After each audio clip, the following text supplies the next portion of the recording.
যখন উদয়নদা আমি শুনলাম উদয়নদা আসবেন ইসলামপুর রায়গঞ্জ সার্কিট হাউসে, নারিয়াল সাহেব আসবেন, ডিএম সাহেব আমাকে বললেন তুমি না, আমি নিশ্চয়ই আসবো।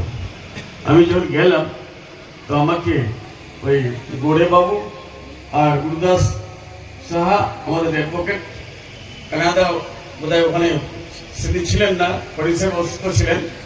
তো আমি যখন প্রবন্ধটা দেখলাম এটা ঠিকই যে পয়সা না হওয়ার জন্য অনেকগুলো কাজ হয় না, যেখানে এই লোক 81,000 কোটি টাকা আটকে রেখেছে।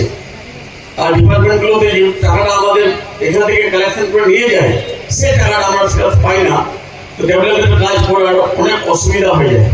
তো আমি উদয়নদা একটা রিকোয়েস্ট করেছিলাম, উদয়নদা এর আগে মন্ত্রী ছিলেন এনবিডির, আমার গভর্নমেন্ট অসুবিধা করে আমরা এটা ওনার অ্যাডভাইস দিয়ে আমরা রেখে দিয়েছিলাম, কিন্তু তারপর হয়নি। হলটা 5-7 কোটি টাকা লাগবে, আর এটা না দিলে বা ডাঙ্গাপাড়া ব্রিজ যদি না করতে পারেন তাহলে আমার স্কিম কম করে দেন, এখানে স্কিমগুলো করেন।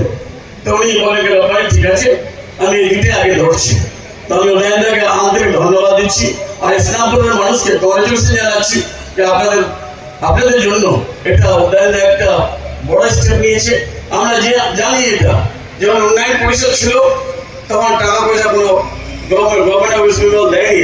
2011 আগে 2011 পরে যখনই আমাদের মাননীয় মুখ্যমন্ত্রী ক্ষমতায় আসলেন, উনি আগে একটা ডিপার্টমেন্ট করলেন, সেই ডিপার্টমেন্টের একটা আলাদা মন্ত্রী করলেন।